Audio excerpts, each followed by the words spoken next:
ये आपने भी रिपोर्टिंग की, बहुत अच्छी धरातल पर रिपोर्टिंग की है। आपने किसानों की समस्या देखी, किस तरह से किसान दुखी थे। जी हाँ, परेशान है बहुत। वो पूरी तरह जो हमारे यहाँ क्षेत्र में ओलावृष्टि हुई है उसे पूरी तरह किसान को बर्बाद कर।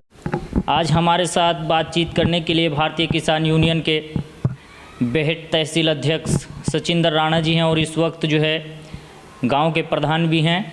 तो आज सचिंदर भाई से बातचीत करते हैं और सबसे पहले मैं सभी देशवासियों को शुभकामनाएं देता हूं दीपावली की। और प्रधान जी, आपको भी दीपावली की बहुत बहुत शुभकामनाएं। आपको भी दीपावली की बहुत बहुत शुभकामनाएं व समस्त क्षेत्रवासियों को बहुत बहुत शुभकामनाएं। जी अच्छा प्रधान जी, सबसे पहले मैं ये सवाल करूंगा कि जो कृषि कानून है उनको लेकर लगभग 1 साल होने को जा रहा है और आपका संगठन भी और भी कई संगठन जो है दिल्ली में भी प्रोटेस्ट चल रहा है तभी से, और भी कई जगह आपने प्रोटेस्ट किए हैं, लेकिन कोई ऐसा ख़ास असर नज़र नहीं आ रहा है। सरकार भी अपनी ज़िद पर एक तरीके से कहा जाए अड़ी हुई है और किसान भी। तो क्या लगता है, अगर सरकार इन कानूनों को रद्द नहीं करती तो क्या करेंगे आप, आगे की क्या रणनीति रहे?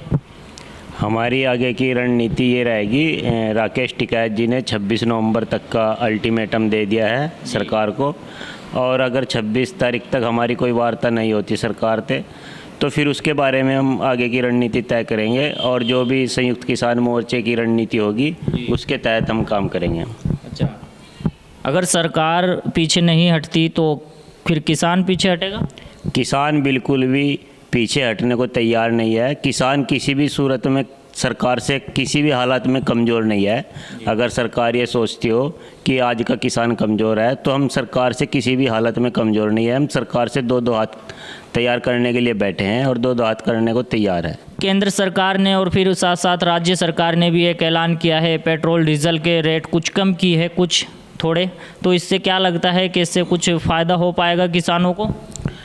किसानों को इससे कुछ लाभ मिलेगा, पर पूरी तरह लाभ किसानों को इसका नहीं मिलेगा, क्योंकि हमारे क्षेत्र में अब तक आधी गेहूं की बुआई हो चुकी है तो इसमें थोड़ा आधे किसानों को लाभ मिलेगा। और ये लाभ भी इतना नहीं है जितना मिलना चाहिए, क्योंकि डीजल पर रेट जो है 2 महीने में लगभग 20 रुपये तक बढ़ा है और सरकार ने 10 रुपये कम किया है।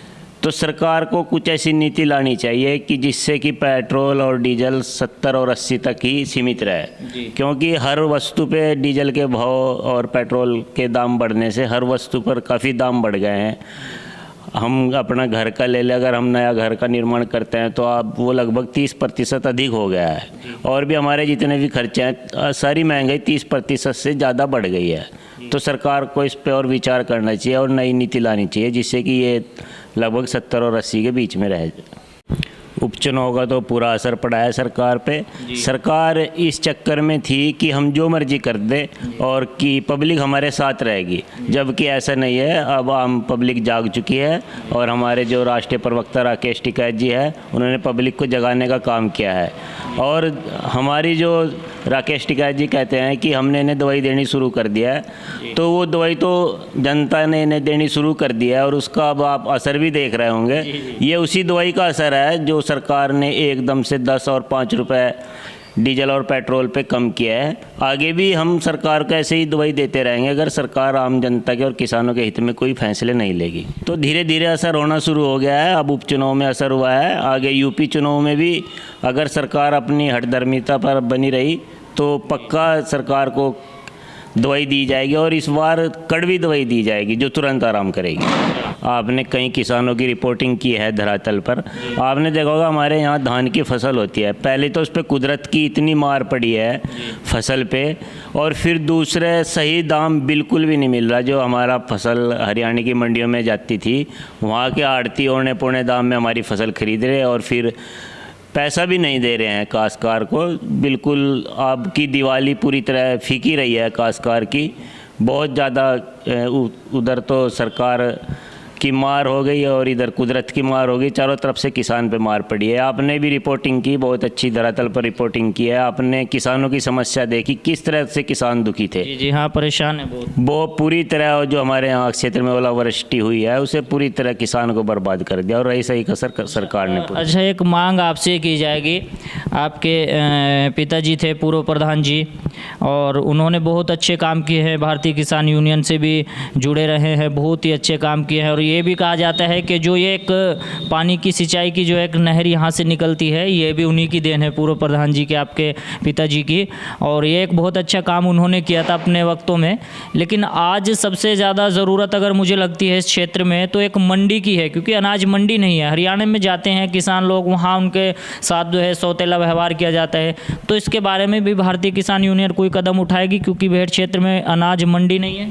हमारे यहाँ अनाज मंडी के बारे में भी कदम उठाया जा रहा है। सरकार की नीतियाँ ऐसी है, हमारे पूरे देश में कुल 7,000 मंडियाँ हैं, जबकि हमारे यहाँ देश में आवश्यकता है 42,000 मंडियों की। ठीक है, बहुत बहुत शुक्रिया। हमारे साथ सचिंद्र प्रधान जी हैं और भारतीय किसान यूनियन के तहसील अध्यक्ष भी हैं।